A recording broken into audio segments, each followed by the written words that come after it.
What's going on, guys? Thanks for tuning into the Local Crown podcast, where we're going to teach you how to wage war on your competition and earn your local crown, also known as the top spot on Google.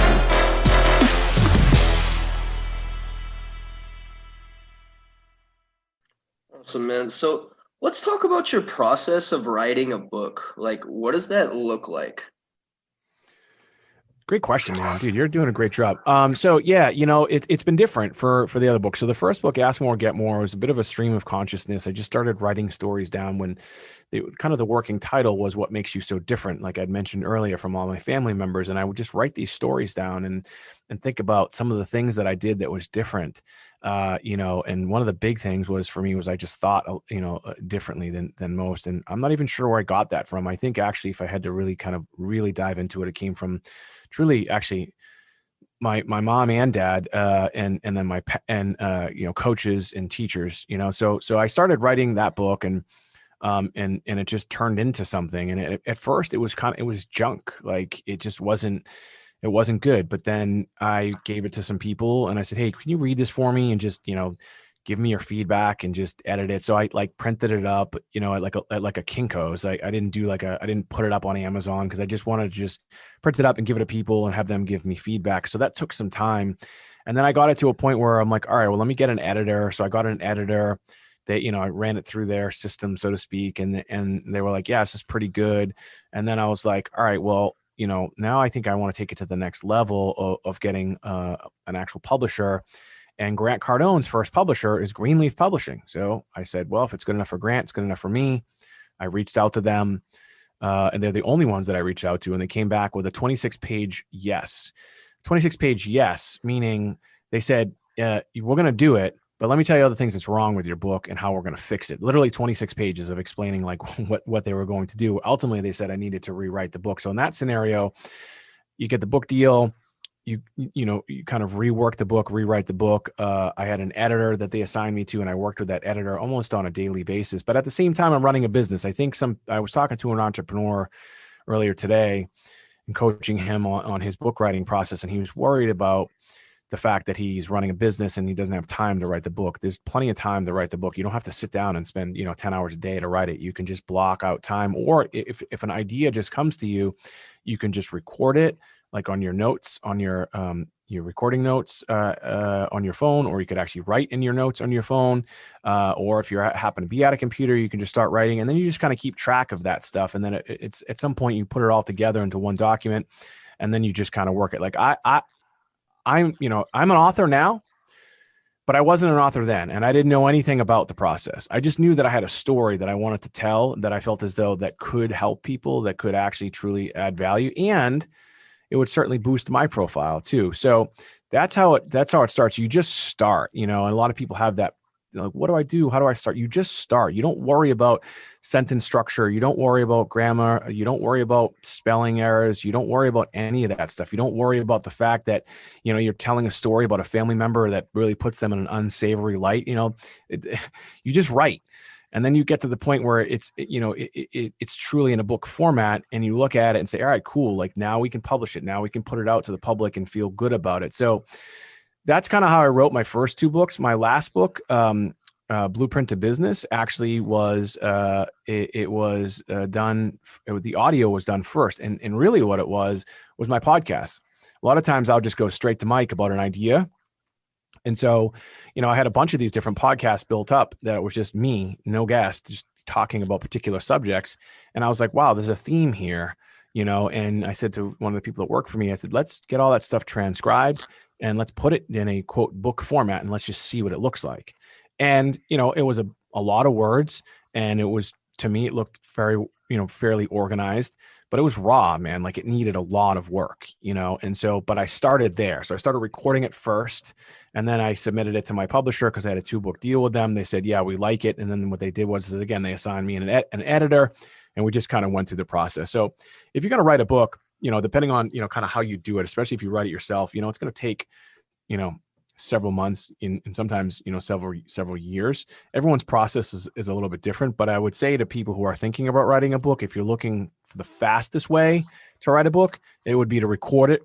There's my Massachusetts accent. Record it, then transcribe it, and then from there you can get in and kind of work it on the keyboard.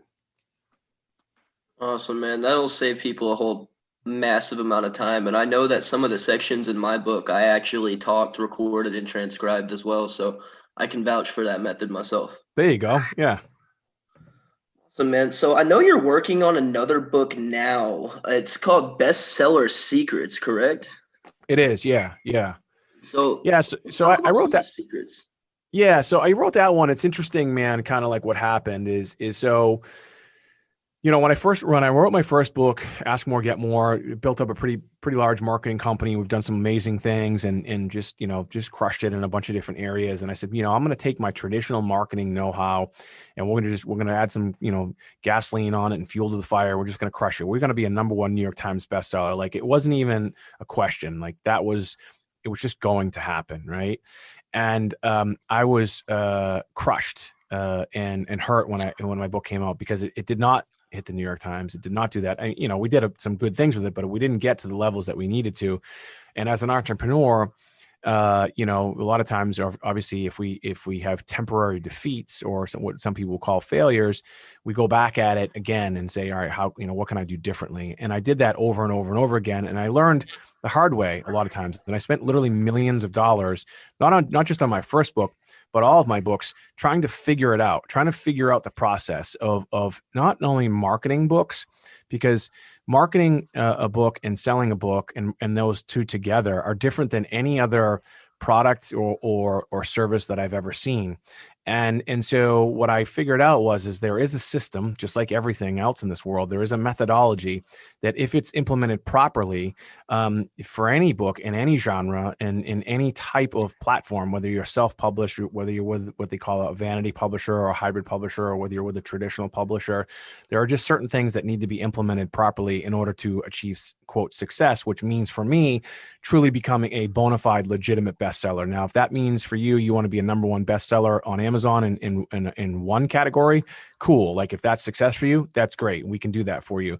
If you want to be a #1 bestseller on Amazon in 3 categories, dozens of categories, if you want to be ranked, in the top 25 books against all books in the world on Amazon, which is a big deal. If you want to be the #1 book on barnesandnoble.com, I just figured it out. And there are a lot of other services out there. But one of the things that I figured out is that because I have a marketing company, because we have a large database, we developed this internal system. I call it a closed loop marketing system that just works over and over and over again. And then the crazy part is I was on a podcast like yours. Someone must have heard it. And I'd never done this for anybody else, right? I only did it for myself. And they reached out to me and said, look, I have a client. I charge them $15,000 just to be an Amazon bestseller.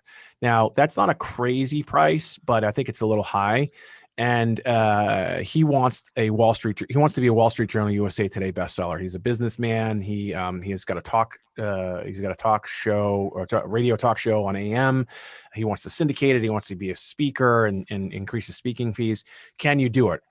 And I was like, well, I've never done it for anybody else. So let me just be open, honest, and candid with you there. But I've done it for myself over and over again, and I just know it works. So if you're willing to take that risk, which was, by the way, was a 6-figure risk, yeah, let's do it, and there are no guarantees in life. There's you can't guarantee that type of stuff.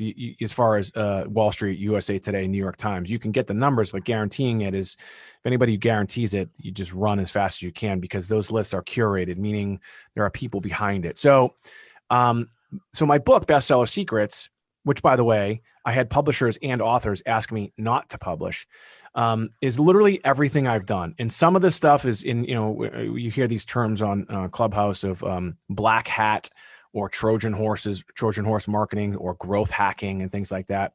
It's really none of that stuff, but it's leveraging the systems that are in place, that are out there for people to your advantage. So I told somebody when I wrote my first book that I wasn't going to game the system. And they said, well, that's great, but in order to win, you need to at least play in the game. And so when you see some of these big time authors and, that are in #1 bestsellers, most of them are either celebrities or they're musicians, or they're somehow in the public eye. They're politicians. So you're competing with them. And so if you're not famous like me, you maybe have some acclaim, you have a decent Instagram following or whatever, but you're just not famous. You need to figure out a way to leverage what you have and also leverage the systems that are in place. And so I put that all together in my book, Bestseller Secrets. By the way, it's bestsellersecretsbook.com. I give the information away for free. And, a la Gary V, and I'll just be candid with your listeners, like most of you, and I say this right in the book, I tell everybody exactly what I've done. And actually, most people can, in fact, do it if they wanted to do it, but they won't. Why? They're busy. They just don't want to learn it. And that's okay. But I just kind of show people, like, here it is. Like, this is what I've done. And if you want to implement it, cool. I'm happy for you, because I know what it's like to write a book and then nothing happens. I know what it's like to write a book and your family members don't buy it, or they don't review it for you, or all the things that you would just assume that a family member would do. So that's why I wrote Bestseller Secrets. And by the way, I wrote it actually a couple of years ago. Again, they asked me to shelve it, which I did. And now I'm bringing it back out because I feel as like there is a need. There's a lot of misinformation out there. There's a lot of, look, I saw this company today. And this guy's like, has like this author academy and all these things and how to become a bestseller and all this other stuff, but he's not even an author. And then I saw another one, the guy was an author, but his book hasn't done shit. And I was like, it drives me crazy. It's like, if you're going to teach somebody how to do something, you should have at least done it yourself. And that's why I wrote Bestseller Secrets. I love that, man, because that's actually exactly why we wrote the Limitless Expansion Secrets book, because we saw so many things in the marketing industry and just in general, like people that were teaching people how to build online businesses. And I feel like people literally overcomplicate things just so that you have to pay them to do it, or just so you have to go buy their course. And it's literally simple systems that people just don't understand how to use yet. Right. And then, and a lot of times, again, because we are busy, or we're kind of, we got blinders on or what have you, we would just rather have somebody else do it for us. And that's okay. There's nothing wrong with that. And so I realized that there's a need for like, a company and someone like me who has a background in doing it over and over and over again. By the way, I've been really quiet about it too. And be like my book, it's bestsellersecretsbook.com. Like that website, I've owned it for a while. It wasn't up and active until just recently because you couldn't find it on my websites. Like in my personal page is michaelalden.net.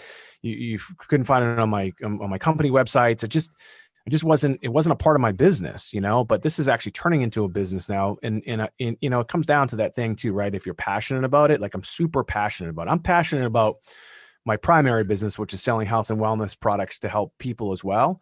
But I'm also super passionate about this. So I'm kind of going down these two parallel paths in this book, world, has really kind of opened up my horizons and saying, wow, there's just a real need for it out there. Because, look, there's all these courses people can buy and all this other crap out there, quite frankly.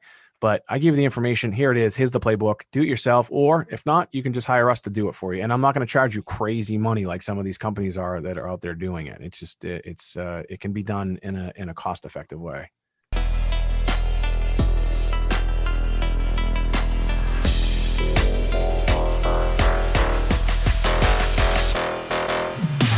Thanks so much for tuning in. I hope you learned something. If you have questions, email us at info@thelocalcrown.com. And if you want to get featured in our publication, Inside the Empire, alongside John Lee Dumas, the entrepreneur on fire, Jayson Waller, the CEO of Power Home Solar, Sharon Lechter, Dan Caldwell, the man that started Tap Out, and the Limitless man himself, Jim Kwik, for free, then head over to thelocalcrown.com/become a contributor.